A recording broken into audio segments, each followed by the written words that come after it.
अंग्रेजन बहू और बेचारी भूली सास। माधवी अपने पति रमेश और अपने बेटे अजय के साथ रहा करती थी। अजय का बचपन से एक ही सपना था कि वो अपनी आगे की पढ़ाई यूएसए में पूरी करे और इसीलिए वो यूएसए पढ़ाई करने के लिए चला जाता है। 3 साल बाद जब वो अपनी पढ़ाई पूरी करके आता है तो अपने बेटे के आने की खुशी में माधवी उसकी पसंद के कई तरह के पकवान बनाती है और जब घर की डोरबेल बजती है तो माधवी अपने पति रमेश को कहती है, लगता है मेरा अजय आ गया है, आप यहीं बैठना, मैं दरवाजा खोलती हूँ।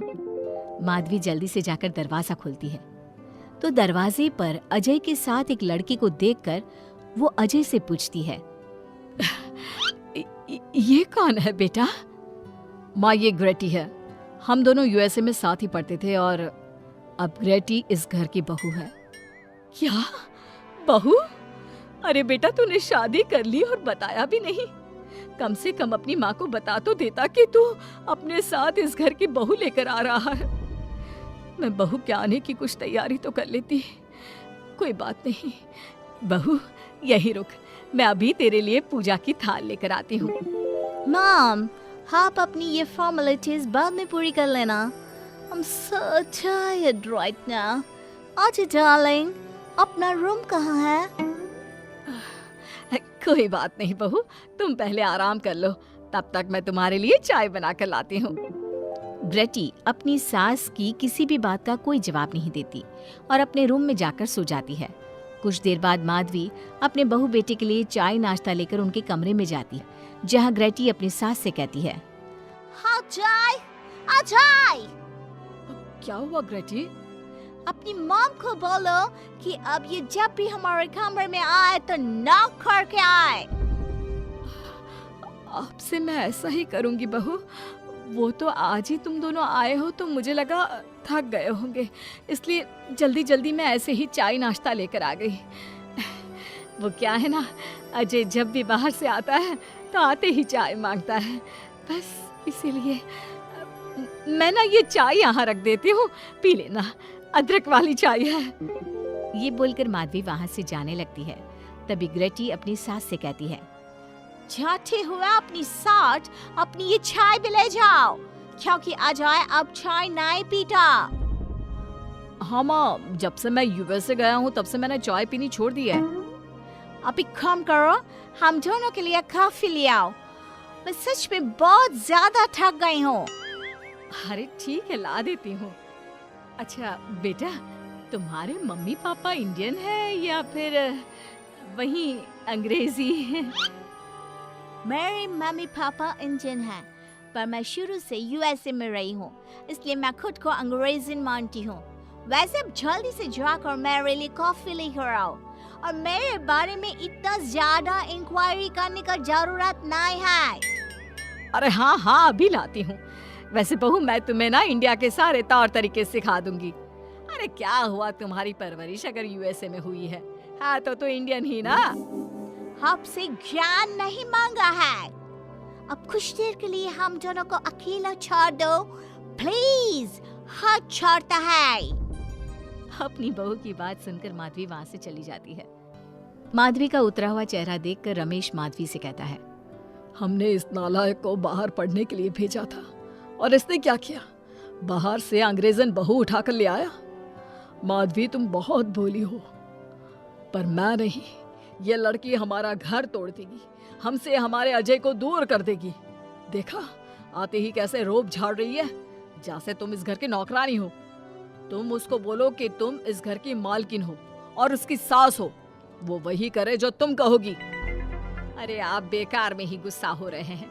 बहू यूएसए की है, यहाँ नई नई आई है, उसको यहाँ के तौर तरीके नहीं पता और वो मुझे अपनी माँ मानती है, तभी तो अपने नखरे दिखा रही है।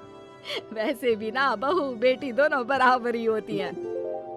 माधवी, कौन सी बेटी अपनी माँ से ऐसे बात करती है जैसे तुम्हारी बहू कर रही है? मैं बस तुम्हारे कहने पर चुप हूँ, वरना मैं अपने बहू बेटों को आज ही घर से निकाल देता। ये कहकर रमेश वहाँ से चला जाता है। ऐसे ही कुछ दिन बीत जाते हैं और ग्रेटी अपनी बेचारी भोली भाली सास पर अत्याचार करती रहती है। ग्रेटी अपना सारा काम अपनी सास से करवाती और उसी को भला बुरा सुनाती। ऐसे ही एक दिन माधवी कपड़े धो रही होती है और ग्रेटी माधवी को सताने के लिए अपने सारे कपड़े लाकर उसे देती है और कहती है, मॉम्स, ये मेरे कुछ कपड़े हैं, जरा इन्हें भी धो दो। इतना बोलकर ग्रेटी तैयार होकर घर से जाने लगती है। तभी माधवी उससे कहती है, बहू, आज तुम्हारे ससुर के दोस्त के घर में एक छोटी सी पार्टी है। उन्होंने सह परिवार बुलाया है। मैं चाहती हूँ कि तुम और अजय भी आज हमारे साथ वहाँ चलो और आज ना साड़ी पहनना। मॉम, अभी मैं क्लब जा रही हूँ, रात को मुझे टाइम मिलेगा तो आपके साथ चली जाऊंगी, पर साड़ी बारी नहीं पहनूंगी। ये कहकर ग्रेटी वहाँ से चली जाती है। शाम हो जाती है। सब ग्रेटी के घर आने का इंतजार करते हैं और इस वजह से कोई भी पार्टी में नहीं जा पाता। इंतजार करते करते रात के 12 बज जाते हैं। 12 बजे रात को ग्रेटी नशे की हालत में जख्मी घर आती है।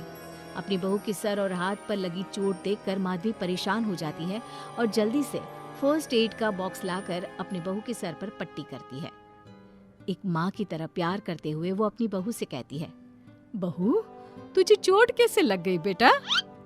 मैं घर आ रही थी, एक बाइक वाले से मेरी टक्कर हो गई।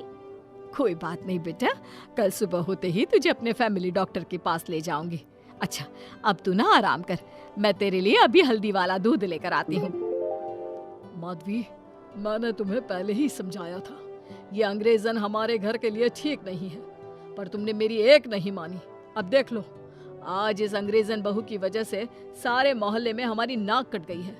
आज सब हम पर हंसते हैं और ये सब कुछ तुम्हारी वजह से हुआ है, तुम्हारी छूट की वजह से हुआ है। ये कहकर रमेश अपने रूम में चला जाता है, पर माधवी अपनी बहू की पट्टी करके उसे उसके कमरे में जाकर सुला देती है। अगले दिन माधवी ग्रेटी को लेकर अपने फैमिली डॉक्टर के पास जाती है, जहां ग्रेटी देखती है कि उस डॉक्टर की बहू ने साड़ी पहनी है और एक संस्कारी बहू की तरह घर में पूजा पाठ करके अपने सास ससुर के पैर छूकर उनका सुबह सुबह आशीर्वाद लेती है। डॉक्टर की बहू को देखकर ग्रेटी को अपना बर्ताव याद आता है और उसे एहसास होता है कि वो अपनी भोली और मासूम सास के ऊपर कितना अत्याचार करती है, पर फिर भी माधवी सबसे लड़कर हमेशा उसका साथ देती है। ये सब देखकर ग्रेटी को पश्चाताप होता है और कुछ देर बाद वो दोनों दवाई लेकर घर आती है। जब माधवी ग्रेटी को दवाई खिलाने के लिए उसके पास जाती है तो, मॉम, मुझे माफ कर दीजिए, मैंने कभी भी आपके प्यार को नहीं समझा, आप पर इतना अत्याचार किया, आपकी बेइज्जती की, आपसे घर का सारा काम करवाया। आपने मुझे कितनी छूट दी, पर फिर भी मैं आपके साथ इतना बुरा करती थी। और आज जब मैं नशे की हालत में चोट खाकर घर आई तो भी आपने मुझसे कोई सवाल नहीं किया, उल्टा आपने मेरा साथ दिया, मेरी सेवा की। और जब मैंने डॉक्टर की बहू को देखा घर का काम करते हुए, अपने सास ससुर की सेवा करते हुए, तब जाकर मुझे एहसास हुआ कि मैं कितनी रॉन्ग थी। एक इंडियन होकर भी एक बहू के कर्तव्य से दूर रही और आपके ऊपर अपनी अंग्रेजी का रौब झाड़ती रही। मुझे माफ कर दीजिए सासू माँ। बेटा, अक्सर बच्चों से गलतियां हो जाती है।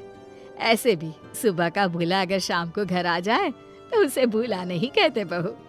और मुझे बहुत अच्छा लग रहा है ये देखकर कि मेरी अंग्रेजन बहू कितनी समझदार हो गई है। जिसके बाद माधवी और ग्रेटी एक दूसरे को गले लगा लेती है और उसके बाद से ग्रेटी एक संस्कारी बहू की तरह रहती है और अपनी सास को किसी भी शिकायत का मौका नहीं देती। अपने सास ससुर की बहुत अच्छे से दिल से सेवा करती है।